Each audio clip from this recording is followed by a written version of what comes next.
Assalamu alaikum, welcome everyone. Myself Basit Ali. I welcome all of you to my YouTube channel Allied in Healthcare Solutions. आज की इस video में मैं आपके साथ कुछ मेमोरी बेस्ड MCQs डिस्कस करूंगा जो कि पूछे गए थे SGPGI OTA एग्ज़ाम में। आप में से कुछ स्टूडेंट्स ने मेरे साथ शेयर किए थे जिनमें हैरी, शहबाज और MD कासिम थे, जिनका स्क्रीनशॉट अभी आप देख रहे होंगे स्क्रीन पे। I personally thank all of you for providing these MCQs।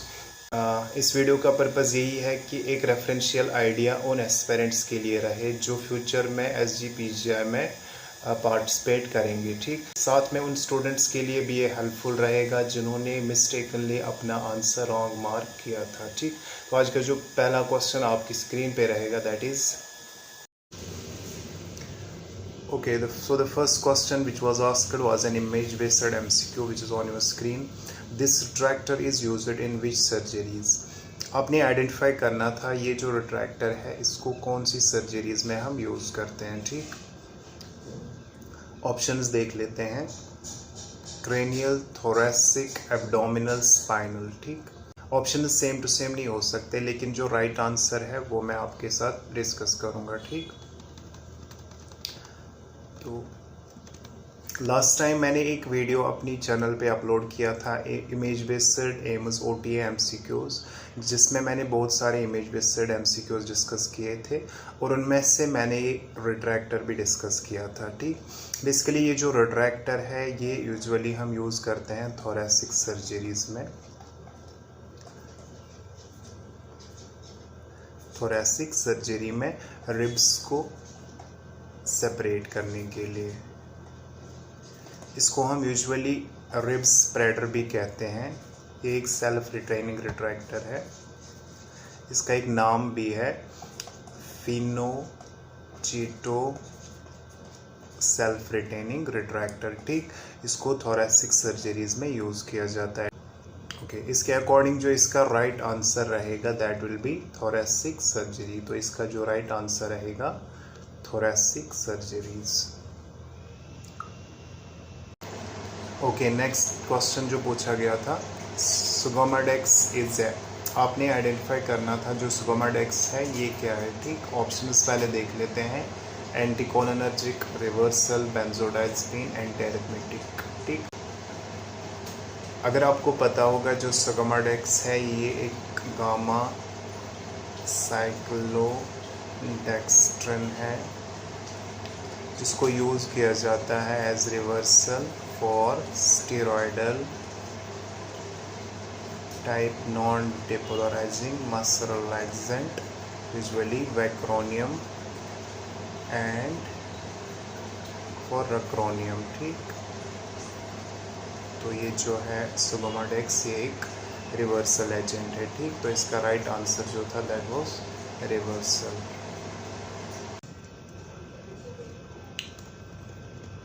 Okay, next question, which of the following is not a component of Cushing triad?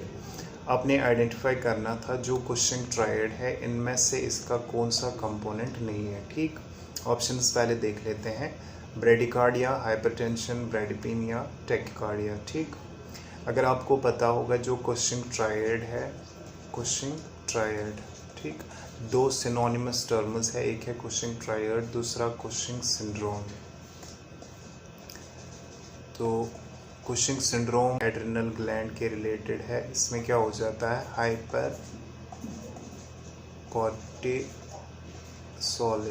ठीक, यानी इसमें क्या हो जाता है, hyper cortisol secretion for longer periods हो जाता है। ठीक, सेकंड जो है कुशिंग ट्रायड, तो कुशिंग ट्रायड एक्चुअली एक क्लिनिकल साइन इंडिकेटर होता है इंक्रीज्ड ICT यानी इंट्राक्रेनियल टेंशन के लिए। ठीक, तो इसमें क्या हो जाता है, इसमें ब्रेडिकार्डिया भी होता है, हाइपरटेंशन भी होता है, ब्रेडिपीनिया हो जाता है। ठीक, लेकिन जो टैकिकार्डिया है इसके ट्रायड में नहीं आता। ठीक, तो यहाँ पे जो रॉन्ग ऑप्शन था दैट वाज टैकिकार्डिया। ठीक, तो बाकी जो है bradycardia, hypertension and bradypnoea, these are the components of Cushing triad. ठीक, नेक्स्ट, आइडेंटिफाई दिस रिट्रैक्टर। आपके अकॉर्डिंग जो इस बार इंस्ट्रूमेंट्स के रिलेटेड MCQs आए थे इमेज बेस्ड, वो रिट्रैक्टर्स या सर्जिकल ब्लेड्स के रिलेटेड आए थे।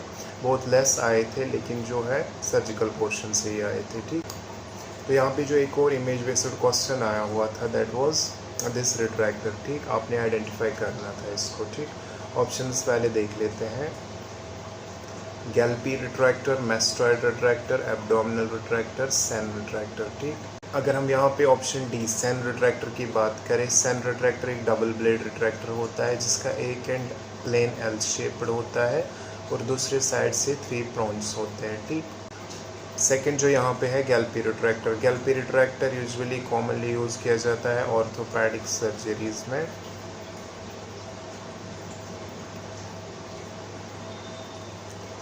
ठीक। साथ में इसको यूज़ किया जाता है लैमिनेक्टोमी में, ठीक। इसके 2 लॉन्ग शैंक्स होते हैं, ठीक, इसके आगे टीथ नहीं होते, ठीक। उसके बाद मैस्टॉइड रिट्रैक्टर, ऊपर जो इमेज हमें देखने को मिल रही है ये एक्चुअल में मैस्टॉइड रिट्रैक्टर है, ठीक। तो मैस्टॉइड रिट्रैक्टर के 2 शैंक्स होते हैं और इसके जो आगे हमें टीथ देखने को मिलते हैं 4 टीथ, 2 साइड से टोटल 8 होते हैं, ठीक। तो एक साइड से हमें 4 टीथ मिलते हैं या 4 प्रॉन्स आप कह सकते हैं, ठीक। तो इसको कॉमनली यूज़ किया जाता है हेड एंड नेक सर्जरीज़ में, हेड एंड नेक सर्जरीज़ में, ठीक। या आप याद रखेंगे थायरॉइडेक्टोमी, ठीक, ट्रैकियोस्टोमी, ठीक, या मैस्टॉइडेक्टोमी, ठीक। तो इन सर्जरीज़ में इसको यूज़ किया जाता है कॉमनली, ठीक। तो इसका जो नाम है दैट इज़ मैस्टॉइड रिट्रैक्टर, ठीक।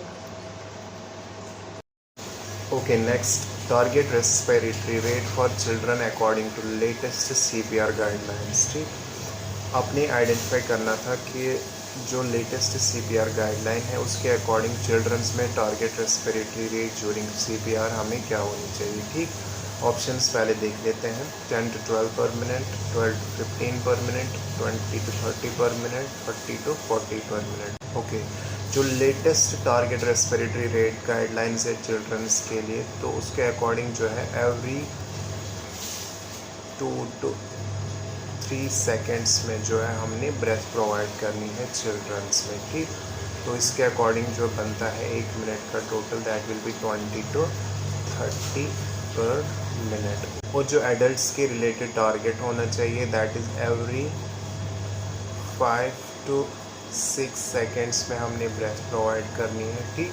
तो that will B 10 to 12 breaths पर मिनट, ठीक, पर मिनट, ठीक।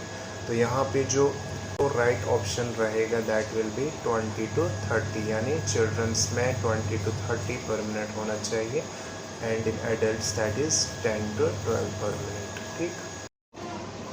नेक्स्ट जो था stage of labour in which baby is being born. आपने आइडेंटिफाई करना था लेबर के कौन से स्टेज में बेबी बॉर्न होता है, ठीक। ऑप्शंस पहले देख लेते हैं, फर्स्ट, सेकंड, थर्ड, फोर्थ, ठीक। तो स्टेज वाइज अगर आप याद रखेंगे there are total 4 stages, first, second, third and fourth, ठीक। फर्स्ट स्टेज में क्या होता है, डायलेशन ऑफ सर्विक्स, ठीक, which is actually mouth of uterus, ठीक। सेकंड स्टेज में क्या होता है, बेबी डिलीवर होता है, ठीक। थर्ड स्टेज में होता है expulsion of placenta and the last one is recovery stage, ठीक। तो इसके अकॉर्डिंग जो इसका राइट आंसर रहेगा that will B second stage. तो सेकेंड स्टेज में जो है बेबी बॉर्न होता है, ठीक। Okay, next, tries system is used for. आपने आइडेंटिफाई करना है ट्राइज सिस्टम को किस लिए यूज़ किया जाता है, ठीक। to administer life-saving drugs, assess the severity of patient's condition, provide emotional support to patients, provide CPR, ठीक। तो ट्राइज सिस्टम जो है ये यूजुअली डिज़ास्टर और एमरजेंसी सिचुएशंस में यूज़ किया जाता है।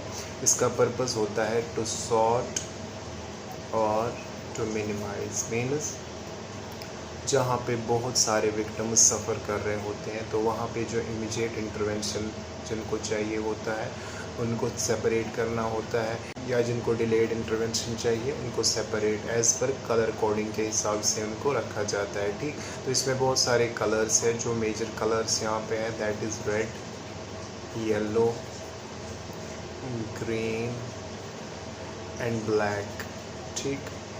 तो रेड कलर में उनको रखा जाता है जिनको इमीडिएट मेडिकल इंटरवेंशन की ज़रूरत होती है, इमीडिएट मेडिकल इंटरवेंशन की ज़रूरत। कभी क्वेश्चन इस पे आते हैं कलर कोडिंग पे भी। सेकंड जो है येलो, तो इनको हमें डिलेड इंटरवेंशन कर सकते हैं इनको, ठीक। थर्ड यहाँ पे ग्रीन, ठीक। ग्रीन कैटेगरी में उनको रखा जाता है यूजुअली जिनको माइनर इंजरीज होती है, ठीक, जिनको खाली ड्रेसिंग्स एंड ऑल दैट किया जाता है, ठीक। उसके बाद जो यहाँ पे है ब्लैक, ब्लैक कैटेगरी में जो है एक्सपेक्टेंट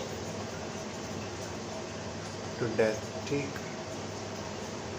ये एक्सपेक्टेड पेशेंट्स होते हैं जो विद इन मिनट्स और विद इन आवर्स मर सकते हैं, ठीक। तो इस सिस्टम को यूजुअली इमरजेंसी सिचुएशंस में यूज़ किया जाता है to assess the severity of patients condition, ठीक।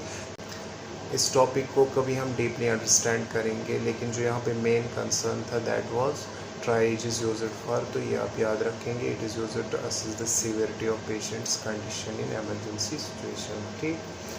तो इसका राइट आंसर जो रहेगा option B. Okay, next question जो पूछा गया था that was endotracheal tube size used in 6 year old child.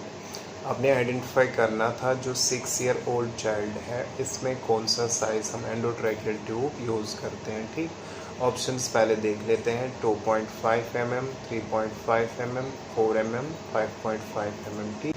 तो इसको अंडरस्टैंड करने के लिए मैं आपको जो भी एंडोट्रैकियल ट्यूब साइजेस है यहाँ पे थोड़ा सा आइडिया दूँगा। यहाँ पे जो स्मॉलेस्ट एंडोट्रैकियल ट्यूब साइज़ होता है दैट इज़ 2.5 mm, जिसको यूजुअली प्री मैच्योर्स में यूज़ किया जाता है, ठीक। एंड जो लास्ट वन है दैट इज़ 10.5 mm, ठीक।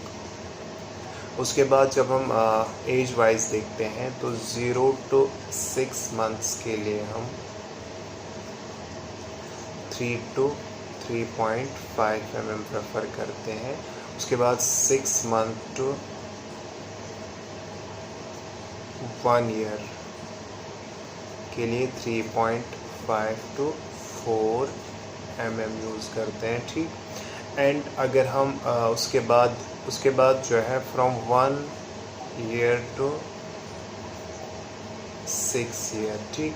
इसको हम एक फार्मूला के अकॉर्डिंग देखते हैं, that is age in years divide by 3 plus 3.5, ठीक। तो ये यूजुअली हम 1 year to 6 year के लिए ये फार्मूला देखते हैं। अगर हम यहाँ पे क्वेश्चन में देखें तो हमें यहाँ पे 6 year ओल्ड चाइल्ड का पूछा जा रहा है, ठीक। तो 6 year में अगर हम इस फार्मूला के अकॉर्डिंग देखें तो ये एप्लीकेबल है।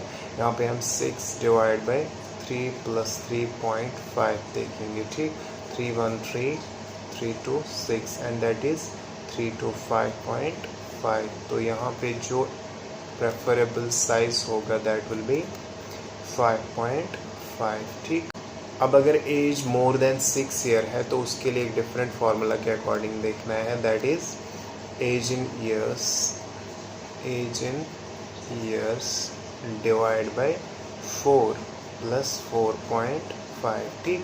तो इसके साथ साथ आप याद रखेंगे जो एडल्ट मेल साइज है, ठीक, दैट इज़ 8.5 और एडल्ट फीमेल साइज जो है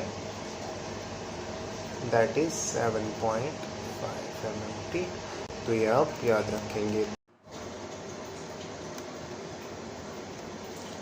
okay, next, what is the normal EF value in an adult. आपने आइडेंटिफाई करना था कि जो नॉर्मल इजेक्शन फ्रैक्शन वैल्यू यानी इजेक्शन फ्रैक्शन वैल्यू एक एडल्ट में नॉर्मल कितना होता है, ठीक। ऑप्शंस पहले देख लेते हैं, 40 to 50%, 20 to 30%, 50 to 70, 80 to 90, ठीक। इजेक्शन फ्रैक्शन एक्चुअली क्या होता है कि जो ह्यूमन हार्ट के वेंट्रिकल से after every single contraction amount of blood pump out होता है टुवर्ड्स टिश्यूज़, उसको हम इजेक्शन फ्रैक्शन कहते हैं। ठीक, इसको यूजुअली हम परसेंटेज के अकॉर्डिंग देखते हैं। तो जो एडल्ट में नॉर्मल इजेक्शन फ्रैक्शन होता है दैट्स अप्रॉक्सीमेटली 50 to 70%। ठीक, यानी वेंट्रिकुलस से आफ्टर एवरी कॉन्ट्रैक्शन से जो percentage of blood pump out होता है दैट्स अप्रॉक्सीमेटली 50 to 70%। ठीक, तो इससे हम क्या डिटरमाइन करते हैं हार्ट की फंक्शनिंग को। ठीक, ये तो नॉर्मल है, लेकिन अगर हम देखें 50% बिलो, ठीक, अगर बिलो 50% है that means there is any abnormality in heart functioning. ठीक, तो 50% से बिलो अगर है तो there is abnormal heart functioning. ठीक, एबनॉर्मल हार्ट फंक्शनिंग। ठीक, अब अगर बिलो 40% है that will indicate severe heart function impairment, जैसे कि हार्ट फेलियर हम कह सकते हैं, हार्ट फेलियर, और we can say myopathy, cardiomyopathy. ठीक, तो इसको हम यूजुअली कार्डियक फंक्शंस को एसेस करने के लिए यूज़ करते हैं। ठीक, तो यहाँ पे जो राइट ऑप्शन रहेगा दैट विल बी 50 to 70%। ठीक,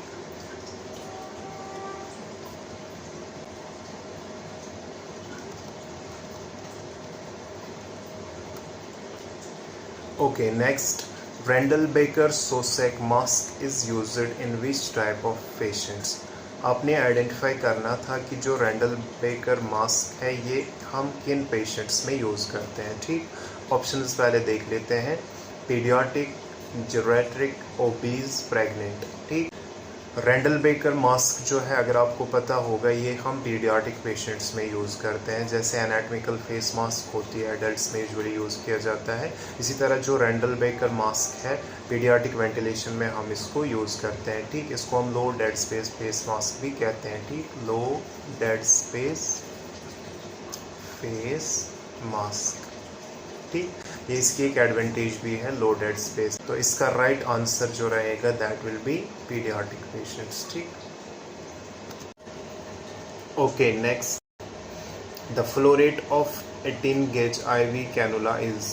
आपने आइडेंटिफाई करना था जो 18 गॉज आईवी कैनुला होता है इसकी फ्लो रेट क्या होती है। ठीक, यूजुअली जो इससे पहले पूछा जाता था कलर कोडिंग के अकॉर्डिंग पूछा जाता था, लेकिन इस बार आपको फ्लो रेट के अकॉर्डिंग पूछा गया था। ऑप्शंस पहले देख लेते हैं। 250 ml per minute, 180, 90, 60 ml per minute. ठीक, इसके रिलेटेड मैं आपको थोड़ा सा ओवरव्यू यहाँ पे देता हूँ। कैनुला के रिलेटेड जो क्वेश्चंस पूछे जाते हैं that is colour, size and flow rate. ठीक, तो ये इसके रिलेटेड पूछा जाता है। ठीक, कभी कलर के रिलेटेड क्वेश्चन आते हैं, कभी साइज़ के रिलेटेड और कभी फ्लो रेट के रिलेटेड आते हैं। ठीक, तो कलर अगर हम देखें तो फर्स्ट यहाँ पे है ऑरेंज, उसके बाद दूसरा ग्रे, उसके बाद ग्रीन, उसके बाद pink, blue, yellow and last one is violet. ठीक, नेक्स्ट जो यहाँ पे है साइज़। ठीक, तो साइज़ अगर ऑरेंज कैनोला आप देखोगे दैट इज़ 14 गेज। ठीक, ग्रे कलर का जो है that is 16 gauge, green colour का 18 gauge, pink 20, blue 22 and yellow that is 24। ठीक, लास्ट जो इस बार पूछा गया था फ्लो रेट। ठीक, अगर हम ऑरेंज की फ्लो रेट देखें that is 240 ml per minute. ठीक, उसके बाद ग्रे का है 180 ml पर मिनट। ठीक, नेक्स्ट जो है दैट इज़ ग्रीन का 90 ml पर मिनट। ठीक, उसके बाद पिंक उसका 60 ml पर मिनट। ठीक, उसके बाद blue that is 36 ml per minute and last one 24 that is 20 ml per minute. ठीक, तो ये यहाँ पे colour coding, size and flow rate मैंने आपको यहाँ पे एक्सप्लेन करी। तो अगर हम यहाँ क्वेश्चन में आप देखें 18 गेज कैनुला का फ्लो रेट, तो वहाँ पे आप 18 गेज ग्रीन कलर का कैनुला है और इसका जो फ्लो रेट रहेगा that is 90 ml per minute. ठीक, तो इसका जो राइट आंसर रहेगा दैट इज़ ऑप्शन सी।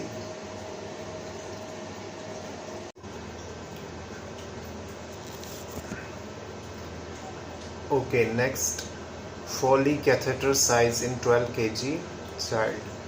आपने आइडेंटिफाई करना था जो फॉली कैथेटर 12 kg चाइल्ड में यूज़ होता है उसका साइज़ क्या होता है। ठीक, ऑप्शंस पहले देख लेते हैं, 6 फ्रेंच, 8 फ्रेंच, 12 फ्रेंच, 14 फ्रेंच। ठीक, इस बार जो भी क्वेश्चंस कैथेटर्स या ट्यूब्स के रिलेटेड पूछे गए थे तो वो यूजुअली एज या बॉडी वेट के अकॉर्डिंग पूछे गए थे। ठीक, तो हम अगर यहाँ पे बात करें फॉली कैथेटर साइज 12 kg का, तो उनमें जो यूज़ किया जाता है follies catheter that is 8 French. ठीक, इस टॉपिक के रिलेटेड मैं आपको इन डिटेल कभी ओवरव्यू दूंगा जिसमें आपको मैं साइज़, एज वाइज या वेट के अकॉर्डिंग समझाऊंगा। ठीक, अगर इसमें वो ऐड करता तो ये वीडियो थोड़ा लंबा हो जाता, दैट्स वाई मैंने यहाँ पे इसका राइट आंसर आपको मार्क किया। ठीक, the following frame is not used in head surgery. आपने आइडेंटिफाई करना था कि इनमें से कौन सा फ्रेम हम हेड सर्जरीज में यूज़ नहीं करते। ठीक, ऑप्शंस पहले देख लेते हैं, Wilson frame, horseshoe frame, Mayo's frame, Sugita frame. ठीक, विल्सन फ्रेम जो है इसको यूजुअली जो यूज़ किया जाता है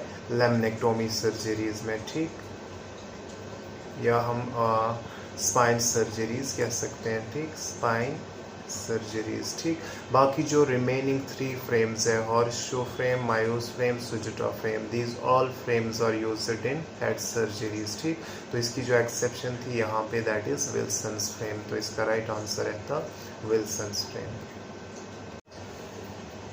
okay, next, revised ACLS atropine doses. आपने आइडेंटिफाई करना है कि जो revised advance cardiac life support की एट्रोपिन डोजेज है वो कौन सी है। ठीक, ऑप्शंस पहले देख लेते हैं, 0.5 to 1 mg, 1 mg, 2 mg, 3 mg। ठीक, इसके रिलेटेड आपने 2 अलग अलग क्वेश्चंस मुझे सेंड किए थे। एक ने कहा था इसकी मैक्सिमम डोजेज पूछी गई थी और दूसरे ने कहा था कि इसकी रिवाइज्ड ACLS डोजेज पूछी गई थी। ठीक, तो मैं यहाँ पे आपको दोनों क्लियर कर देता हूँ। ठीक, एक्चुअली जो है एट्रोपिन को रिमूव किया गया था CPR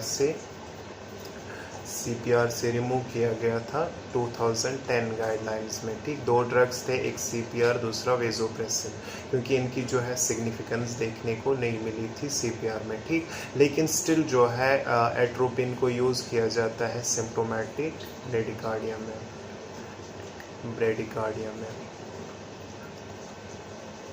और इसकी अर्लियर जो डोजेज थी दैट वाज 0.5 to 1 mg। ठीक, लेकिन जो रिसेंट ACLS 2020 गाइडलाइन है उसके अकॉर्डिंग जो इसकी डोजेज है दैट इज़ जो फर्स्ट डोज इसका होना चाहिए इट मस्ट बी 1 mg और इसको repeat after every 3 to 5 minutes में जो है इसको रिपीट करना है। ठीक, उसके बाद जो इसका मैक्सिमम डोजेज दूसरे ने पूछा था इट इज़ 3 mg। ठीक, तो 3 mg इसकी मैक्सिमम डोजेज है, लेकिन जो इसकी इनिशियल डोजेज है दैट इज़ 1 mg। ठीक, तो इसका राइट आंसर यहाँ पे रहेगा 1 mg।